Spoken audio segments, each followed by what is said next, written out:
Vote चोरी या सियासी लोरी, आज इसी विषय पर बात करेंगे। नमस्कार, मैं हूं मृगेंद्र पांडे और आप देख रहे हैं विस्तार न्यूज। इस डिबेट को आप हमारे सोशल मीडिया के सभी प्लेटफॉर्म पर एक साथ देख सकते हैं। देश भर में एक मुद्दा पिछले एक डेढ़ सप्ताह 2 सप्ताह से बहुत गर्म है और वो मुद्दा है वोट चोरी का।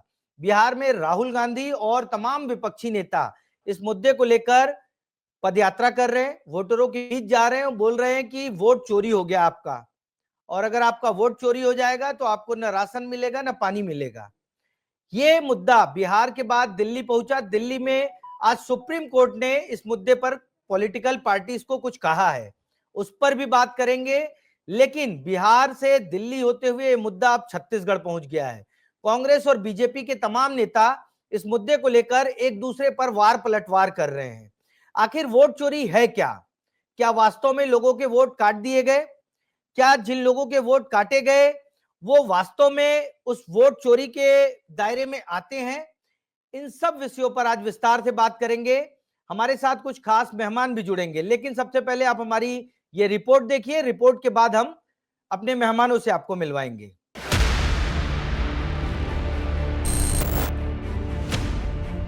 ये भारत जैसी जहां स्वस्थ लोकतंत्र और परंपराएं रही है, उसके साथ खिलवाड़ करने का काम विपक्ष ने किया है।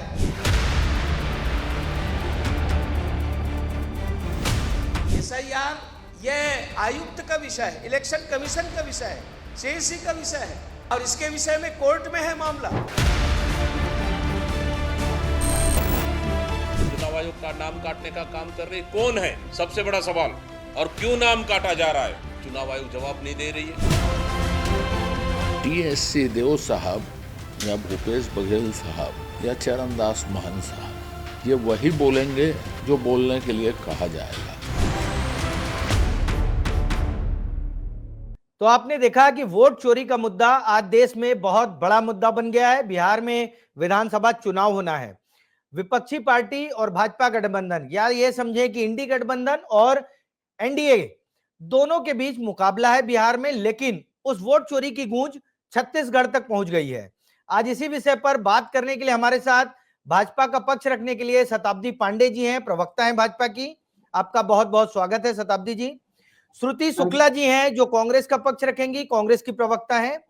और हमारे पत्रकार साथी जो दिल्ली में पूरे कोर्ट की कार्रवाई को कवर करते हैं, दिल्ली की पॉलिटिक्स को देखते हैं, अमृत तिवारी, वो भी हमारे साथ जुड़ेंगे। आप तीनों का बहुत बहुत स्वागत है। सबसे पहला सवाल श्रुति जी मैं आपसे लूंगा, क्या वोट चोरी हो रही है? आपको लगता है छत्तीसगढ़ में वोट चोरी हो रही है या देश में वोट चोरी हो रही है? कांग्रेस पार्टी का क्या स्टैंड है वोट चोरी के मुद्दे पर? जी, सबसे पहले आप सभी को मेरा सादर जय जोहार। और देखिए मृगेंद्र जी, कहते हैं ना कि चोर की दाढ़ी में तिनका, बात तभी उठती है जब वाकई में कोई बात होती है। तो निश्चित तौर पर देखिए, आज जनता कहती है, छत्तीसगढ़ की अगर मैं बात करूं तो जनता कहती है कि पिछले विधानसभा, अभी जो 2023 में जो विधानसभा हुआ 1.5 वर्ष पूर्व, तो नहीं, हमने निश्चित ही कांग्रेस को वोट दिया था और निश्चित ही लगता था कि कांग्रेस की सरकार आएगी, है ना। लेकिन समझ नहीं आता कि ये बीजेपी की सरकार कैसे आ गई। ये जनता के बीच से ये बात जब निकल करके आती है सामने, और इसके बाद मैं आपको बताती हूँ, अभी 6 महीने 8 महीने पहले नगर पंचायत, नगर निगम, नगरीय निकाय के चुनाव हुए। उस समय भी भारतीय जनता पार्टी के नेताओं के जो स्टेटमेंट आते थे, मतलब बिल्कुल गिन के एकदम परफेक्ट आंकड़े के साथ, ये मतलब सीटों, मतलब ये सीटों का ऐलान करते थे कि ये सीट हम जीत के आ रहे हैं इतने वोटों के साथ। और एक बार इनके जो युवा मोर्चा के पूर्व प्रदेश अध्यक्ष अमित शाह जी, उनका भी स्टेटमेंट आया था कि भाई जब ईवीएम है तो हमें किसी बात का डर नहीं है। और लगातार हम देखेंगे कि कहीं ना कहीं भारतीय जनता पार्टी ईवीएम से चुनाव कराने में कतराती है।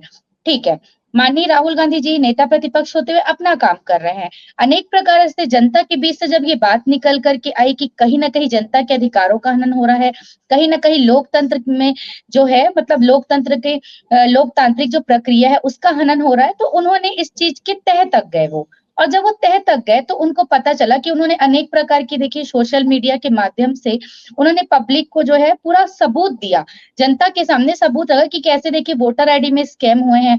वोटर आईडी में मतलब कहीं एक परिवार है जहां पर एक परिवार में एक छोटा सा घर है, 1 कमरे का 2 कमरे का, वहां पर 80 वोटर है, वो भी अलग अलग कास्ट के, अलग अलग जाति के। तो इस प्रकार ठीक से है, ठीक है। फर्जी जो वोटर मतलब आईडी वहां पर कुल सामने मिलाकर आई कौन जी, तो इस प्रकार से वहां जी पर जो फर्जी वोटर आईडी फर्ज सामने आई, और इसके बाद चुनाव आयोग ने, इलेक्शन कमीशन ने इस चीज का कोई जो है ब्यौरा या कोई भी इसका मतलब बोलना चाहिए रिस्पॉन्स, वो लोग प्रॉपर तरीके से इसका उत्तर नहीं दे पाए। इस बात के उसमें इन्होंने कोई ऐसा प्रत्युत्तर भी नहीं दे पाया कि जनता भी इस चीज को लेकर के सेटिस्फाई हो सके। ठीक है, हम अपना काम कर रहे हैं, लेकिन अगर आपको लगता है आप सही हैं तो आप भी जनता के सामने प्रूव रखिए, तो ये बात साबित हो जाएगी कि नहीं ठीक है आप सही नहीं। और सबसे बड़ी बात मृगेन जी, ठीक है, अगर प्रश्न ठीक है। चुनाव भाजपा आयोग से भाजपा पूछा का जाता है पक्ष तो रखिए। उसका जवाब भाजपा देती है। चुनाव आयोग ने तो जवाब दिया है, राहुल गांधी से एफिडेविट मांगा है। भाजपा का पक्ष ले लेते हैं। शताब्दी जी, आपकी पार्टी का क्या स्टैंड है? ये जो पूरा मुद्दा है, एसआईआर का मुद्दा है या वोट चोरी का, बीजेपी का क्या स्टैंड है? और कांग्रेस जो इतने या विपक्षी दल इतने आक्रामक होकर बात कर रहे हैं, उसके पीछे उनका आपका क्या स्टैंड है? जी नमस्कार, और मैं धन्यवाद करूंगी विस्तार न्यूज का कि उन्होंने फिर एक बार जनता के सामने सच्चाई लाने की कोशिश की है। दोनों के पक्ष सुनने के बाद जनता स्वयं तय करेगी कि खिसियानी बिल्ली खंबा नोचे। अभी वर्तमान समय में कांग्रेस के पास कोई मुद्दा नहीं है, कोई विषय नहीं है, तो आज इतने दिनों के बाद उनको याद आ रहा है। इनके संवैधानिक ज्ञान का जो है इनके पास कमी है, इसका ये उदाहरण सामने आ रहा है। क्योंकि अगर आपको इस प्रकार का कोई भी ऑब्जेक्शन करना है तो 45 दिनों के अंदर करना होता है। तो सबसे पहली बात तो ये इनको जान लेना चाहिए, इतनी बड़ी पार्टी, इतने बड़े नेतृत्व करने वाले लोगों को ये नहीं मालूम है। दूसरी बात मैं ये कहना चाहूंगी कि चुनाव आयुक्त मिस्टर ज्ञानेश कुमार जी ने ये स्वयं कहा है कि 7 दिनों के अंदर शपथ पत्र के साथ आप साक्ष्य प्रस्तुत करें। 7 दिन के अंदर अगर आप ये नहीं प्रस्तुत कर सकते हैं तो देश की जनता के सामने माफी मांगे। आप ये बताइए, स्पेशल इंटेंसिव रिवीजन जो हो रहा है, इसको लेकर आप उंगली उठा रहे हैं। इस रिवीजन का जो उद्देश्य है, जो मकसद है, वो यही है कि मतदाता सूचियों को सही कर लेना। क्योंकि कभी कभी कोई मतदाता एक स्थान से दूसरे स्थान चले जाते हैं, एक जगह से नाम कट नहीं पाता है, दूसरी जगह जुड़ जाता है, और ये काम कौन कर रहा है? खुद चुनाव आयोग कर रहा है। तो हम एक देश की संवैधानिक संस्था के ऊपर उंगली उठा रहे हैं। हमारा संवैधानिक ज्ञान कितना है, सबसे पहले हमको ये देखना चाहिए। दूसरी बात मैं ये कहना चाहूंगी कि इस लोकसभा चुनाव या अन्य चुनावों में लगभग 1 करोड़ से ऊपर जन बल लगता है, सुरक्षा बल लगते हैं। आप हमारे देश की इस जनता, इन कर्मचारियों की मेहनत के ऊपर में उंगली उठा रहे हैं। आपको ठीक है, जनता की कर्मचारियों की मेहनत पर उंगली नहीं उठा रहे हैं, वो बोल रहे हैं वोट चोरी। आज सुप्रीम कोर्ट में इस मामले पर कुछ सुनवाई हुई, कुछ जानकारियां आई। हमारे साथ अमृत तिवारी जी भी हैं। अमृत जी, मैं बस इतना जानना चाहूंगा कि सुप्रीम कोर्ट में एसआईआर के मुद्दे पर क्या हुआ, उन्होंने पॉलिटिकल पार्टीज को क्या डायरेक्शन दिए और भविष्य में क्या हो सकता है? अमृत जी। मृगेन जी, देखिए ये जो मसला है इसको लेकर के अभी देखेंगे, जो इसके सामने आए हैं उसमें कहीं ना कहीं देखेंगे तो जो विपक्ष है वो अपनी बात सही तरीके से रखती हुई दिखाई भी दे रही है। और उनका जो एक ही चीज कहना है कि इससे बहुत सारे ऐसे मोर्चे हैं जहां से जो है एक नागरिक को बहुत सारी परेशानियां बढ़ सकती हैं। और उसी का नतीजा है कि पिछली सुनवाई में आपने देखा कि जो आधार कार्ड को सुप्रीम कोर्ट ने अपने फैसले में नागरिकता का जो है प्रमाण नहीं माना था, उस आधार कार्ड को जो है फिर से जो एसआईआर की जो रिवीजन चल रही है वो सूची में शामिल कराया गया है कि आपको बतौर ये एक तरह से ऑथेंटिक सबूत इसको रखना है, आधार कार्ड रखना है। दिक्कत ये आ जा रही है कि अगर रेजिडेंस के नाम पे आपके नाम के आगे 00 या 11 या ए या बी हो जा रहा है, वहां दिक्कत आ रही है कि बाकी डॉक्यूमेंट्स पे तो ऐसी परेशानी नहीं आ रही है। इस तरह के जब डॉक्यूमेंट सामने आते हैं तो परेशानी क्यों सामने आ जा रही है? तो इस तरह के बहुत सारे सवाल हैं जो हर तारीख में एक बहस का मुद्दा बनते जा रहे हैं, और ये बहस जो है बहुत बड़ी होती जा रही है। देश के नामी गिरामी वकील इस बहस में शामिल हैं और इस बहस को सही दिशा में ले जाते हुए दिखाई दे रहे हैं। एक और बात बता देता हूँ, पिछली सुनवाई में अगर देखेंगे तो यहाँ पे योगेंद्र यादव जो थे, जिस तरह से वो कोर्ट में पेश हुए और एसआईआर के मुद्दे पर जिस तरह से उन्होंने अपनी पैरवी की, नो डाउट उसके बाद से ऐसा जरूर दिखाई दिया कि बचाव पक्ष के पास दलील कम पड़ने लगी थी। एक तरह से देखा जाए, किसी को इसमें कोई शक शुबहा नहीं है कि चुनाव आयोग एक संवैधानिक संस्था है और उसका एक अपनी मयार, अपना एक जो है वजूद है। लेकिन जो विपक्ष सवाल उठा रहा है, उनका ये कहना है कि हम जो सवाल उठा रहे हैं उन्हीं को हमें एड्रेस कर दीजिए। राहुल गांधी एक प्रेस कॉन्फ्रेंस लेकर के सामने आते हैं और उस प्रेस कॉन्फ्रेंस के जरिए वो सवाल लेकर के सामने आते हैं। इसमें कोई दो राय नहीं कि सवाल तो हैं, सवाल उनके स्टैंड करते हैं, लेकिन साथ साथ वो एक राजनीतिक पार्टी है और 2014 से लेकर के अभी तक भारतीय जनता पार्टी और इनके अनुवांशिक संगठनों से उन्होंने इतनी सीख ले ली है कि वो एक दूसरे तरीके से अपने सोशल मीडिया नेटवर्क और पार्टी के भीतर प्रचार प्रसार प्रोपेगेंडा को फैला रहे हैं। यानी कि ठीक है, मान अमृत के जी, चले कि मतलब राहुल गांधी मुद्दे तय कर रहे हैं और उसके इर्द गिर्द सत्ता पक्ष और उनके पार्टियां घूम रही हैं। ठीक है अमृत जी, आज आप ये कह रहे हैं कि कोर्ट में विपक्षी पार्टियों को जिस तरीके से स्टैंड रखना चाहिए या एसआईआर के मुद्दे पर जिस तरीके से बात रखनी चाहिए वैसा नहीं रख पाए हैं, इसलिए सुप्रीम कोर्ट ने आज इन लोगों को कहा है कि आप भी पॉलिटिकल पार्टी हैं और वोटर लिस्ट में गड़बड़ी आपकी भी जिम्मेदारी, ऐसा ही कहना चाह रहे हैं आप? जी जी, बिल्कुल बिल्कुल बिल्कुल। मैं थोड़ा सा अब बात मेरा को सवाल, दूसरे डायरेक्शन। जी मैं समझ गया। मैं अब श्रुति शुक्ला जी के पास आऊंगा। श्रुति जी, कांग्रेस बड़े पैमाने पर वोट चोरी को मुद्दा बनाए हुए है, लेकिन कोर्ट में क्यों ऐसा हो रहा है कि आप लोग अपनी बातों को सही तरीके से नहीं रख पा रहे हैं?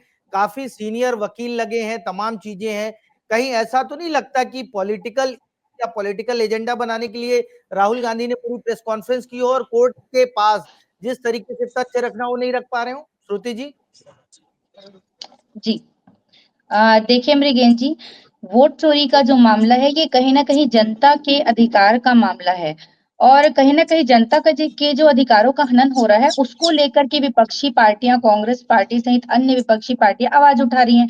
तो इस पर मतलब ऐसा नहीं है कि हम इस पर राजनीति साध रहे हैं या इस पर हम राजनीति करने की कोशिश कर रहे हैं। पूरे सबूतों के साथ जो है नेता प्रतिपक्ष पूरे देश के, पूरे मीडिया के सामने आए हैं और उन सबूतों के आधार पर ही वो बात कर रहे हैं। जैसे कि अभी अमित जी ने कहा कि कहीं ना कहीं बचाव पक्ष के पास दलील जो है वो कम पड़ गई, तो कहीं ना कहीं ये मामला तो बुलंद है ना। आखिर कोर्ट वही तो कह रही है ना कि भाई देखिए ठीक है, अगर आपको ऐसा लगता है कि मतलब विपक्षी पार्टी अपनी बात को अच्छे से नहीं रख पा रही या हमारे वकील अपनी बात को कोर्ट के सामने सही ढंग से नहीं रख पा रहे, लेकिन कहीं ना कहीं ये मुद्दा तो है ना। और आखिर कोर्ट ये कह तो रही है ना कि भाई जो सत्ता सरकार में बैठे हुए लोग हैं उनकी भी ये जिम्मेदारी तो बनती है ना कि भाई वोटर लिस्ट में कैसे इतनी बड़ी गड़बड़ी सामने आ गई और आपने कभी आज तक इन सब चीजों का आकलन ही नहीं किया। और क्यों नहीं किया, ये सबसे बड़ा प्रश्न बनता है। और क्यों नहीं किया, ये सबसे बड़ा प्रश्न बनता है। शताब्दी जी, श्रुति जी का कहना है कि सत्ता में बैठे लोगों की भी जिम्मेदारी बनती है कि वोटर लिस्ट में गड़बड़ी, और इसको मैं छत्तीसगढ़ से भी जोड़ूंगा। अभी 2 दिन पहले कांग्रेस ने 2-3 दिन पहले कांग्रेस ने एक प्रेस कॉन्फ्रेंस की थी, तो रायपुर के जो पश्चिम विधानसभा के विधायक हैं राजेश मूणत या संपत अग्रवाल, 2 विधायकों का 2-2 जगह वोटर लिस्ट में नाम ऐसा उन्होंने जारी किया था। क्या लगता है कि गड़बड़ी सरकार और निर्वाचन आयोग की तरफ से हुई है, ऐसा लगता है आपको? जी मेरा ऐसा कहना है कि ये जो श्रुति जी का कहना है कि कहीं ना कहीं सत्ता पक्ष की जिम्मेदारी है, तो ये इनके बताने के बाद जिम्मेदारी समझे, ऐसा नहीं है।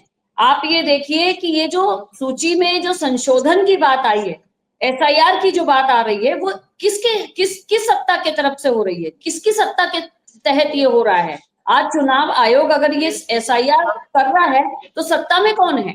उन्होंने तो नहीं रोका ना एसआईआर के लिए, क्योंकि हर कोई चाहता है कि जो सतत प्रक्रिया है, जो संवैधानिक प्रक्रिया है, वो चलती रहनी चाहिए। मतदाता सूची अपडेट होनी चाहिए, कहाँ गलतियां हैं कहाँ नहीं है उनको सुधारना चाहिए। इसके लिए कभी सत्ता ने रोक टोक नहीं की चुनाव आयुक्त पर, जबकि हमारे जो विपक्षी नेता हैं वो बेवजह इसको राजनीतिक मुद्दा बता रहे हैं। अमित जी ने भी बताया कि कोर्ट के सामने दलील नहीं दे पा रहे हैं, साक्ष्य प्रस्तुत नहीं कर पा रहे हैं, और चुनाव आयुक्त ने भी यही कहा था कि अगर आपके पास साक्ष्य है तो साक्ष्य प्रस्तुत करिए, उसकी सुनवाई की जाएगी। तो आयोग के सामने अगर आप मुद्दा उठाए हैं, अगर आप जनता के सामने आपने मुद्दा लाया है, तो आपको साक्ष्य तो प्रस्तुत करने पड़ेंगे। तो जब आप साक्ष्य प्रस्तुत नहीं कर पा रहे हैं, जब आप कोई दलील नहीं दे पा रहे हैं, तो फिर ऐसा मुद्दा उठाना नहीं चाहिए। तो हमारे ये जो नेता हैं जो वोट चोर गद्दी छोड़ का जो नारा लेकर चल रहे हैं, कहीं ना कहीं इनको गद्दी की लालच बैठी हुई है इनके मन में, इनको गद्दी हथियाना है। शताब्दी जी, आप बीजेपी में हैं, आप तो कम से कम ये नारा मत लीजिए, लगाइए। नहीं, ये इस प्रकार की बातें कर रहे हैं ना, तो ये गलत है ना, ऐसा नहीं करना चाहिए इनको, मेरा ये कहना है। इस प्रकार की बातें, इनको केवल गद्दी की लालच से ये इस प्रकार की बात कर रहे हैं, इसलिए मैं ये बात कर रही हूँ। ठीक है अमृत जी, मैं आपके पास आऊंगा। क्या वोट चोर गद्दी छोड़ का जो नारा विपक्ष ने दिया है बिहार के विधानसभा चुनाव में असर करेगा? क्या सिर्फ यही एक मुद्दा है जिसके आधार पर विपक्षी पार्टियां पूरा चुनाव कैंपेन करेंगी? क्योंकि बिहार का पॉलिटिकल माहौल और वोटर बहुत जागरूक माना जाता है और आप भी उसी एरिया से आते हैं। क्या लगता है मुद्दा कारगर रहेगा? मृगेश जी देखिए, अभी जो है अभी कहना इमेच्योरिटी होगी कि यह मुद्दा जो है कारगर होगा अथवा नहीं होगा, लेकिन इतना तो तय है कि जो एक शब्द है ना, स्लोगन, वो बड़ा मायने रखता है। अब की बार मोदी सरकार, फिर एक बार मोदी सरकार, इस तरह के जो नाते नीतीश कुमार जो सरकार, जो इस तरह का हम जो सुनते हैं ना स्लोगन, वो लोगों तक पहुंचते हैं। और नो डाउट इसमें कोई शक नहीं है कि वोट चोर गद्दी छोड़, ये जो इस तरह के नारे हैं वो बिहार के गांव गांव तक पहुंच रहे हैं। इसके दो सबसे बड़े कैटलिस्ट है जो काम कर रहे हैं, राहुल गांधी और दूसरे बिहार में है तेजस्वी यादव। राहुल गांधी पूरे देश में इस पे माहौल बना रहे हैं और न सिर्फ बिहार बल्कि अलग अलग प्रदेशों के प्रभारियों को कांग्रेस की तरफ से निर्देश है कि इस पूरे मामले को जोर शोर से उठाए। और आप देख रहे हो कि छत्तीसगढ़ में भी मोमेंटम पकड़ रहा है, मध्य प्रदेश में भी इसको लेकर के प्रेस कॉन्फ्रेंस हुई है। तो ऐसा नहीं हर जगह हो रहा है। और बिहार में स्पेशली जो है तेजस्वी यादव और आरजेडी का जो कार्यकर्ता है, जो कैडर है, जो गांव गांव तक है, वो इस बात को घर घर तक ले जाने का काम कर रहा है। तो ये एक पोस्टरिंग कर रहा है, चुनाव में एक बहुत ज्यादा जो कहा जाए कि फ्यूल का काम कर रहा है। लेकिन सवाल ये आके गिरता है कि क्या बिहार की जनता, आम बिहारी इससे मुतासिर होकर के वोट डालेगा, या फिर एक बहुत बड़ा ट्रेंड है, एक बहुत बड़ी मैकेनिज्म सेट है जो नीतीश कुमार ने अपने हवाले से किया है, वो जो है उसमें काम करेगा। ये अभी देखना वेट एंड वॉच वाली स्थिति, क्योंकि भारतीय जनता पार्टी बिहार में अभी पूरे लाव लश्कर के साथ नहीं उतरी है, सिवाय अगर प्रधानमंत्री के कुछ घोषणाएं, लोकार्पण नीतीश कुमार की एक दो जनसभाओं को छोड़ देते हैं। तो जो मोमेंटम कांग्रेस ने अभी पकड़ी हुई है, उनके सहयोगी दलों ने पकड़ी हुई, बीजेपी अभी नहीं है। तो इंतजार बीजेपी के पलटवार का है, उसे देखना होगा कि वो किस स्तर पे आ रही है। लेकिन जो बिहार का जो वोटर है, वोटिंग साइकोलॉजी है, सिर्फ एक मुद्दे के भरोसे नहीं है, उसके बहुत सारे थिन लेयर्स है, जिसमें जाति का एक बहुत बड़ा समीकरण है, जिसमें नीतीश कुमार की योजनाएं, जिन्होंने सोची कि 2005 से लेकर के 8 के बीच में जिन बच्चियों को उन्होंने साइकिलें दी, वो बड़ी हो गई हैं, माताएं बन गई हैं, उनके जो है वोटिंग की साइकोलॉजी क्या होगी। उसके बाद जो महिलाओं को जो सारे फैक्टर हैं, उसमें एक फैक्टर वोट चोरी भी है। श्रुति जी, आपके पास आऊंगा। आप लोगों ने छत्तीसगढ़ में भी बहुत बड़ा कैंपेन किया है, अलग अलग विधानसभा स्तर पे, लोकसभा स्तर पे वोट चोरी हुई ऐसा स्टेब्लिश करने की कांग्रेस पार्टी कोशिश कर रही है। लेकिन उस पैमाने पर, जिस पैमाने पर बिहार में या देश में माहौल बन रहा है, छत्तीसगढ़ में कांग्रेस पार्टी नहीं बना पा रही है। उसके पीछे आपको क्या वजह लगती है? क्या यहाँ वोट चोरी नहीं हुई है?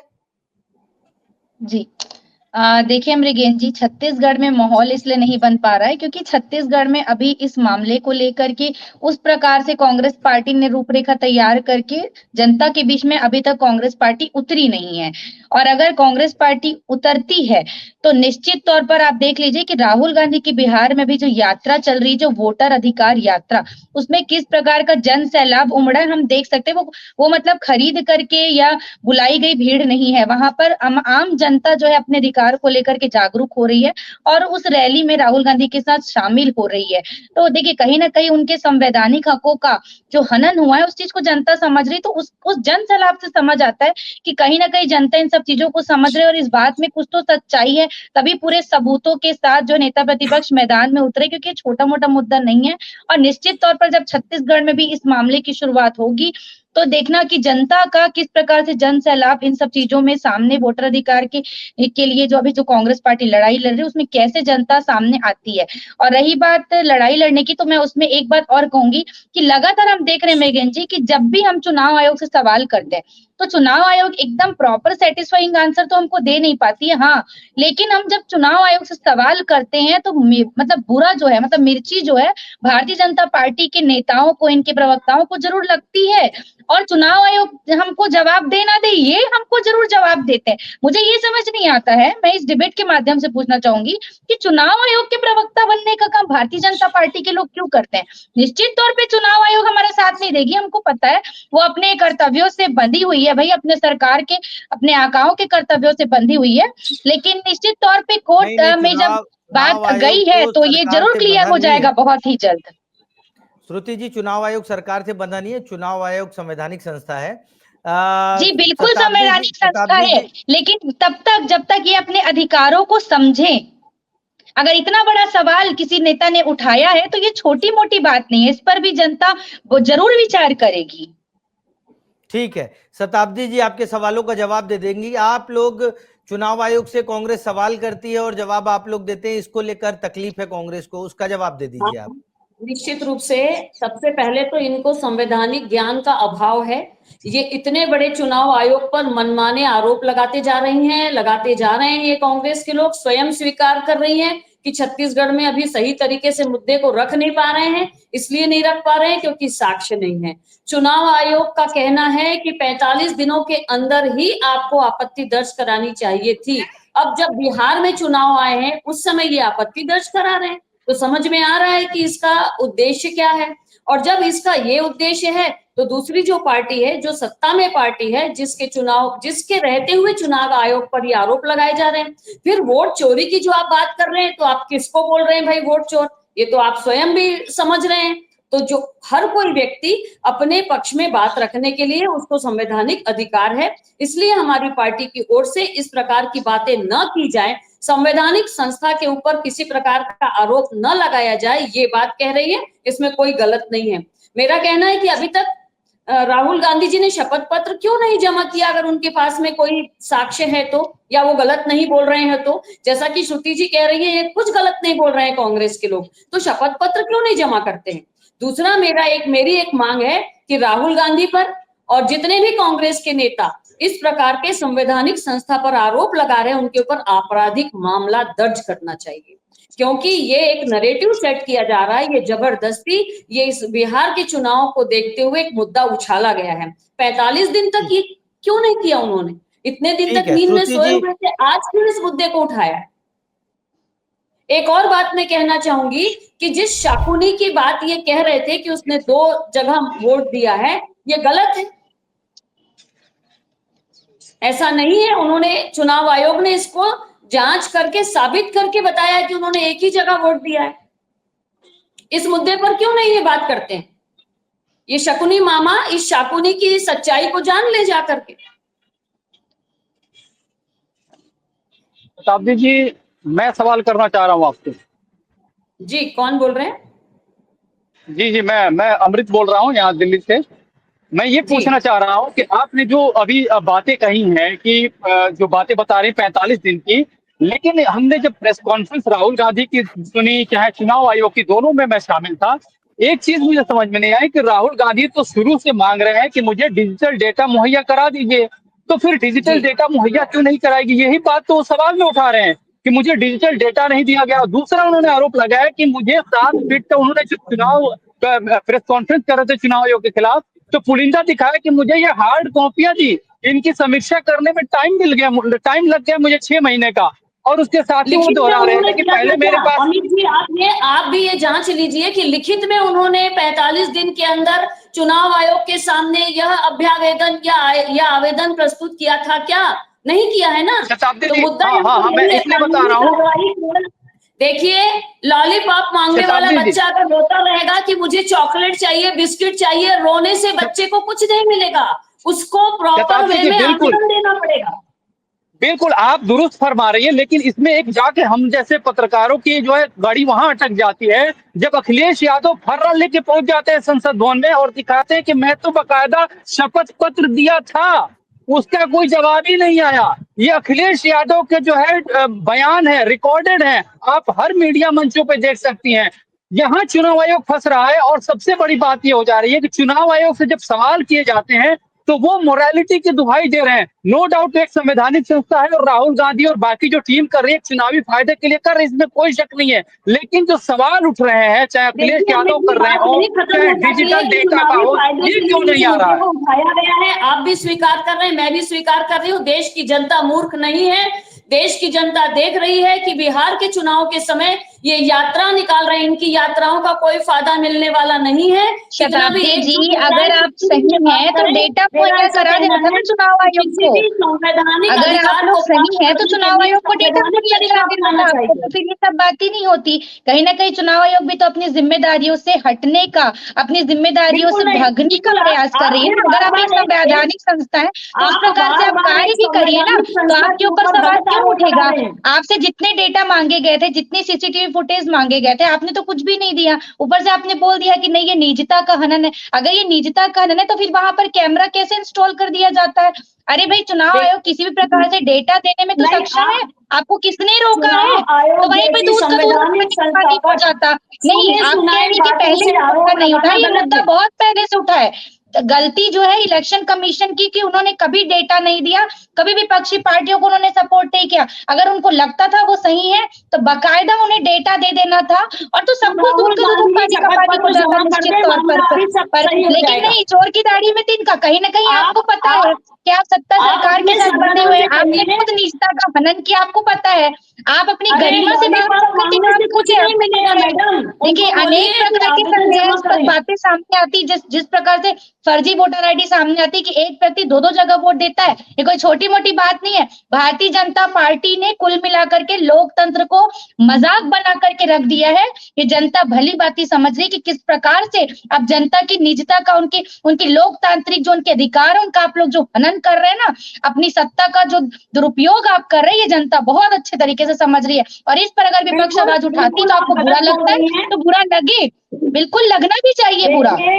आप ये लोकतांत्रिक व्यवस्था में एक संवैधानिक संस्था के ऊपर इस प्रकार का आरोप जो लगा रही हैं, संवैधानिक संस्था अगर सरकार के साथ बंध करके अगर ऐसी घटनाओं को अंजाम देती है तो उस पर आज हम आवाज उठा रहे हैं, उस पर कल पूरे देश की जनता आवाज उठाएगी। और अगर आप सही हैं तो आपको समय रहते डेटा मुहैया कराना था।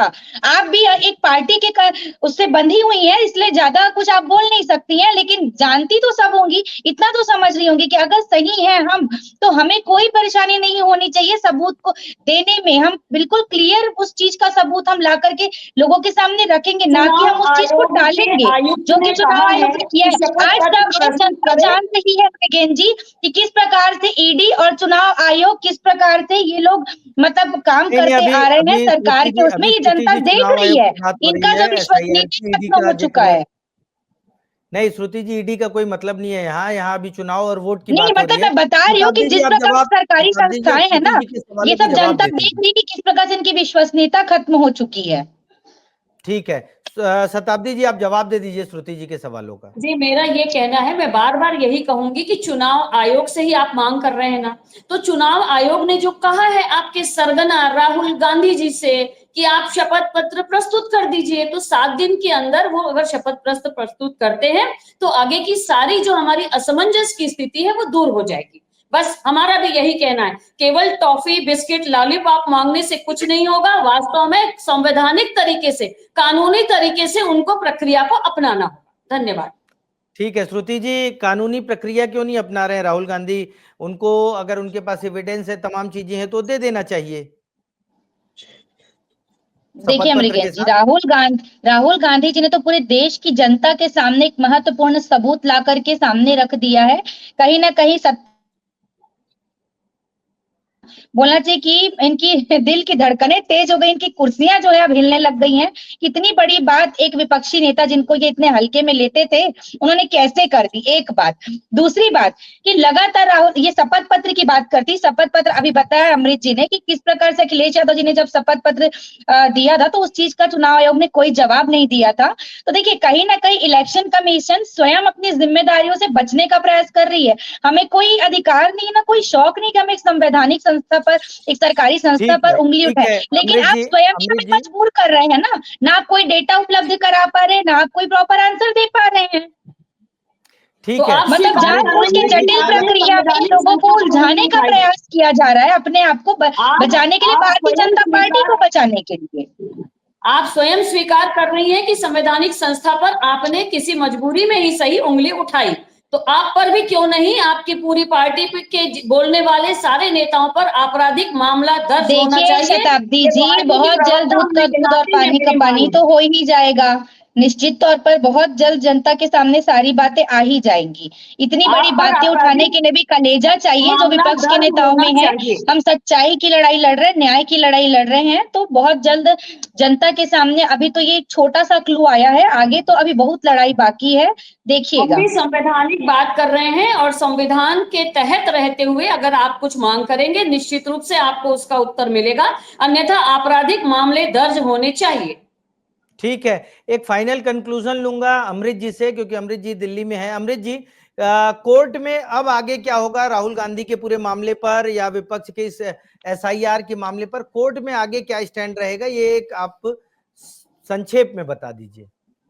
देखिए, जो एफआईआर के मामले पे जो बातचीत चल रही है इसको थोड़ा समझना होगा, और वोट चोरी का जो एक आरोप का सिलसिला चल रहा है वो उसको अलग करके देखिए। एफआईआर को लेकर के जो बहस चल रही है उसमें सीधे सीधे तौर पे है कि जो चुनाव आयोग की प्रैक्टिसेस है बिहार में जो लागू की जा रही हैं वो एक तरह से लोकतांत्रिक रूप में सही नहीं है, ये आरोप है विपक्ष का। और इसको लेकर के देखेंगे अभिषेक मनु सिंघवी चाहे कपिल सिब्बल, उनकी बहस में लगातार इसी बात पे जोर है कि आप जो है जो डॉक्यूमेंट्स आप खारिज करते जा रहे हैं, आज के दौर में भी सामान्य जो मानवीय है, चाहे जो आम आदमी है, कामगार है, मजदूर है, उसके पास बहुत सारे डॉक्यूमेंट्स नहीं है। इसका मतलब उसका नाम काट देंगे, उसको खारिज कर देंगे। बहुत सारे ऐसे लोगों का नाम काटे जा चुके हैं जो वाकई में वहीं पे रहते हैं, लेकिन उनको दिखा दिया कि आप नहीं रहते हैं। तो ये सबसे बड़ी बात है कि आप ऑथेंटिकेट कर रहे हैं, तो ऑथेंटिकेट करने का जो मॉडस ऑपरेंडी है वो कितना कारगर करके आ रहे हैं, ताकि सभी के सभी लोग इसमें, सबका जो है इंक्लूसिव जो है एक जो कहा जाए कि जो एसआईआर की गतिविधियां वो शामिल हो। आप एक सही तरीके को इजाद करिए, उसमें ले जाकर के उसको शामिल करिए। तो टोटल जो बहस है उसी पे आधारित है, और आगे भी देखना होगा कि सुप्रीम कोर्ट जो है वो इसमें रास्ता निकाल रहा है या नहीं निकाल रहा है। क्योंकि देखिए, कोर्ट तो कह रहा है कि हम चुनाव आयोग कह रहा है कि हमने तो समय सीमा दे दी है, जिसको इसमें आपत्ति दायर करनी है वो दायर करे। लेकिन मृगेंद्र, देखिए बिहार में बहुत सारी ऐसी जनता है जिनको सही तरीके से वो रीड आउट नहीं करने आता है, फिगर आउट करने चीजों को नहीं आता है। ऐसे में वो जाकर आपत्ति दर्ज कहाँ जाएगा कराने, हो सकते वो आदमी खुद ही डर जाए कि बहुत कागज पत्तर का काम लग रहा है, कहीं ऐसा ना फलां जी की जमीन पे मैं बसा हुआ था, यहाँ से मैं उखाड़ के फेंक दिया जाऊं। तो बहुत सारी चीजें हैं इसमें, एक आम नागरिक के जो अधिकार है उसके सुरक्षित रखने की बात मूल रूप से चल रही है। ठीक है, ठीक है। तो कुल मिलाकर एसआईआर का मुद्दा कोर्ट में है, वोट चोरी चुनाव मैदान में है। आज की चर्चा में आप लोग शामिल हुए उसके लिए बहुत बहुत धन्यवाद। आगे किसी और विषय को लेकर एक बार फिर हाजिर होंगे। इसी तरह आपको बताएंगे कि देश के कौन से पॉलिटिकल मुद्दे हैं, उन मुद्दों पर क्या बहस हो रही है और कौन कौन लोग पक्ष और विपक्ष के क्या कह रहे हैं। आज के लिए बस इतना ही। नमस्कार।